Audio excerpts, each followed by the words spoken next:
सबसे पहले मैं आपको स्ट्रेट ऑफ हॉर्मुज़ की दो खबरें बताऊंगा और उन दो खबरों को देखकर आप खुद अंदाज़ा लगाना कि अमेरिका सुपर पावर है या फिर ईरान सुपर पावर है। सबसे पहली खबर है, दरअसल अमेरिका का एक वेसल एक जहाज स्ट्रेट ऑफ हॉर्मुज़ को क्रॉस करने की कोशिश कर रहा था और IRGC ने उसको धमकी भी दी थी, उसको वार्निंग भी दी थी, लेकिन वो उस वार्निंग को इग्नोर करने की कोशिश कर रहा था। लेकिन तभी ईरान ने उस पर मिसाइल अटैक किया और एक मिसाइल नहीं बल्कि दो मिसाइलों से अमेरिका के उस जहाज पर हमला किया।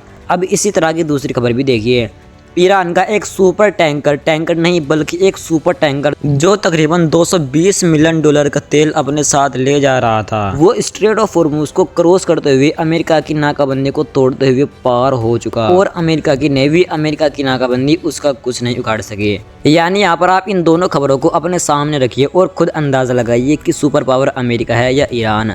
अमेरिका का एक जहाज गुजरने की कोशिश कर रहा था तो ईरान ने उस पर मिसाइल अटैक किए और 2 मिसाइल अटैक किए, जबकि ईरान का एक सुपर टैंकर अमेरिका की नाकाबंदी को तोड़ते हुए स्ट्रेट ऑफ हॉर्मुज़ को पार कर चुका और अमेरिका उसका कुछ नहीं बिगाड़ सका। हालांकि अगर हम अमेरिका की ही बात बड़ी करें, ऐसा हो सकता है कि अमेरिका को ईरान के उस सुपर टैंकर का पता ना चला हो, लेकिन जिस तरीके से ये अपनी सुपर पावर का, अपनी टेक्नोलॉजी का, अपनी नेवी का, अपनी एयरफोर्स का दबदबा पूरी दुनिया में रखना चाहते हैं, पूरी दुनिया के सामने अपनी ताकत का डंका बजाते हैं, अमेरिका की उस ताकत को ईरान के इस सुपर टैंकर ने स्ट्रेट ऑफ हॉर्मुज़ को क्रॉस करके एक्सपोज कर दिया।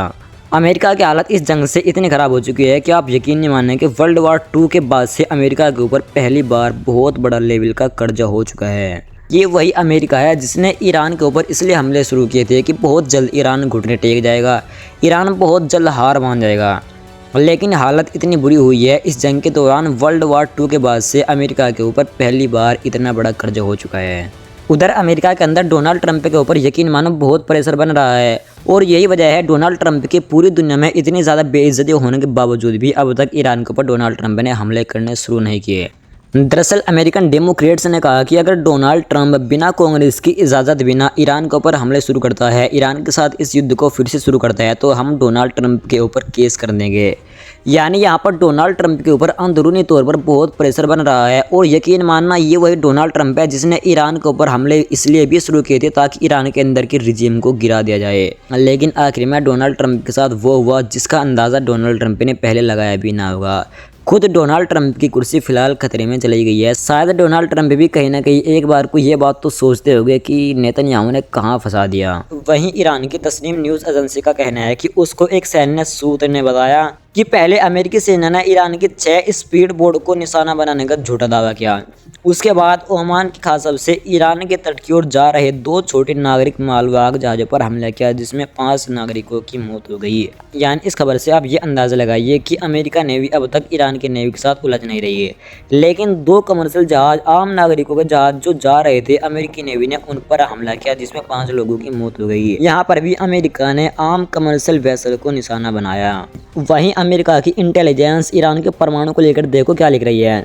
दरअसल अब तक जो डोनाल्ड ट्रंप बहुत बड़े बड़े दावे करता था कि हमने ईरान के न्यूक्लियर प्रोग्राम को तबाह कर दिया, हमने ईरान के मिसाइलों को तबाह कर दिया, मिसाइल लॉन्चर्स को तबाह कर दिया, हमने ईरान को इतने साल पीछे कर दिया, हमने ईरान का ये कर दिया वो कर दिया, अब ईरान न्यूक्लियर नहीं बना सकता, इस तरह की बातें डोनाल्ड ट्रंप की तरफ से लगातार चलती रहती थी युद्ध के दौरान। लेकिन अब US इंटेलिजेंस का कहना है कि हालिया लड़ाई में ईरान के परमाणु कार्यक्रम पर किसी भी तरह का कोई फर्क नहीं पड़ा, वो धीमा नहीं हुआ और ईरान अगर चाहे अगले 9 से 12 महीने के अंदर अंदर न्यूक्लियर बना सकता है। ईरान के पास अब भी मैक्सिमम इनरिच यूरेनियम मौजूद है। देखा आपने US इंटेलिजेंस क्या लिख गई है, अगर ईरान चाहे अगले 9 से 12 महीने के अंदर अंदर न्यूक्लियर बना सकता है, जबकि ईरान के ऊपर अमेरिका ने यकीन मानो बहुत बड़े बड़े हमले किए हैं और ईरान की न्यूक्लियर फैसिलिटीज़ को तबाह करने के लिए तो अमेरिका ने बंकर बस्टर बमों का भी यूज़ किया।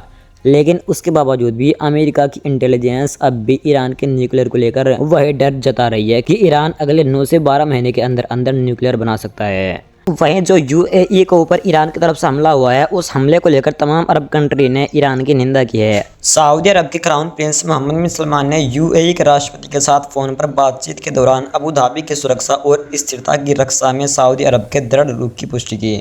वहीं बहरीन के राजा ने भी ईरानी हमलों के अच्छे पड़ोसी संबंधों के सिद्धांतों का घोर उल्लंघन माना है। इसी तरह कुवैत के विदेश मंत्री ने संयुक्त अरब अमीरात के विदेश मंत्री से फ़ोन पर बातचीत में ईरान के आपराधिक हमलों की निंदा की। वहीं मिस्र ने भी कुछ इसी तरह की चीज़ें कही है। मिस्र ने कहा कि हम इन हमलों के बेहद खतरनाक परिणामों के प्रति आगाह करते हैं, जो एक खतरनाक वृद्धि का संकेत देते हैं। इसके अलावा जॉर्डन का कहना है कि संयुक्त अरब अमीरात पर ईरान के क्रूर हमले घोर उल्लंघन है। इन सब के अलावा जीसीसी के महासचिव और अरब लीग के महासचिव ने भी ईरान के इन हमलों की निंदा की है। जीसीसी के महासचिव ने कहा कि हम अंतर्राष्ट्रीय समुदाय से इन ईरानी हमलों को रोकने के लिए अपनी जिम्मेदारियों को निभाने का आह्वान करते हैं। अरब लीग के महासचिव ने कहा कि हम ईरान को उसके अवैध कामों के लिए पूरी तरह से जिम्मेदार मानते हैं। यानी कुल मिलाकर तमाम अरब कंट्री ने ईरान के इस हमले की निंदा की है। वहीं करंट रिपोर्ट के हवाले से खबर आई है कि यूएस ने जर्मनी के अंदर अपनी लॉन्ग रेंज वाली टॉमहॉक मिसाइल को डेवलप करने के लिए स्थगित कर दिया। दरअसल आपको याद होगा, मैंने आपको पिछली रिपोर्ट में बताया था कि जर्मनी के चांसलर ने ईरान की सच्चाई बताते हुए ये कहा था कि ईरान इस जंग में बहुत ही बहादुरी से लड़ा है। इसी तरह ईरान की तारीफ़ें की थी जर्मनी के चांसलर ने, और शायद डोनाल्ड ट्रंप को ईरान की वो तारीफ पसंद नहीं आई, और शायद हो सकता है डोनाल्ड ट्रंप ने उसी वजह से अपने टॉमहॉक मिसाइलों को जर्मनी के अंदर डेवलप करने के लिए रोक दिया हो, मना कर दिया हो। फिलहाल कोई भी वजह हो सकती है, लेकिन अभी हाल फिलहाल में करंट रिपोर्ट के मुताबिक जर्मनी के अंदर अमेरिका ने अपनी लॉन्ग रेंज वाली टॉमहॉक मिसाइल को डेवलप करने के लिए रोक लगा दी, स्थगित कर दिया। अब आइए गाज़ा की भी बात कर लेते हैं। जब से इसराइल, अमेरिका और ईरान के दरमियान ये युद्ध शुरू हुआ था ना, तब से गाज़ा को हम लोग भूल गए। गाज़ा के बाद यकीन मानो बहुत ही कम हो रही है गाज़ा को। अक्सर न्यूज़ रिपोर्टर भी गाज़ा को कवर नहीं कर रहे, लेकिन यकीन मानना गाज़ा के हालात बेहद ख़राब है। मैंने पिछली रिपोर्ट में भी आपको बताया था, हमास के एक वरिष्ठ अधिकारी ने बताया था कि गाज़ा के तकरीबन 62% हिस्से पर इसराइल का कब्जा हो चुका है और इसराइल येलो लाइन को आगे बढ़ा रहा है। दरअसल जो वो अक्टूबर 2025 में येलो लाइन बनाई गई थी सीज़ फायर के दौरान, इसराइल उस येलो लाइन को आगे बढ़ा रहा है। इसी तरह इसराइल ने गाज़ा के 62% हिस्से पर फिलहाल कब्जा कर लिया। आज फिर गाज़ा को लेकर एक बहुत बड़ा खुलासा हुआ। दरअसल गाज़ा के अंदर हर हफ्ते तकरीबन 160 माल न्यूट्रिशन के केस मिल जाते हैं, यानी कि गाज़ा के अंदर हर 7 दिनों के अंदर अंदर तकरीबन 160 केस ऐसे मिल जाते हैं जिनमें या हो सकता है बच्चे हो, बड़े हो या कोई भी हो जो भूखमरी के शिकार है। आप इस फोटो से खुद भी अंदाज़ा लगा सकते हैं कि ये बच्चा कब से भूखा होगा। जब से इसराइल, अमेरिका और ईरान का ये युद्ध शुरू हुआ था ना, तब से इजरायली सेटलर्स ने भी अपने तमाम हदें गाज़ा के अंदर पार करने शुरू कर दी है।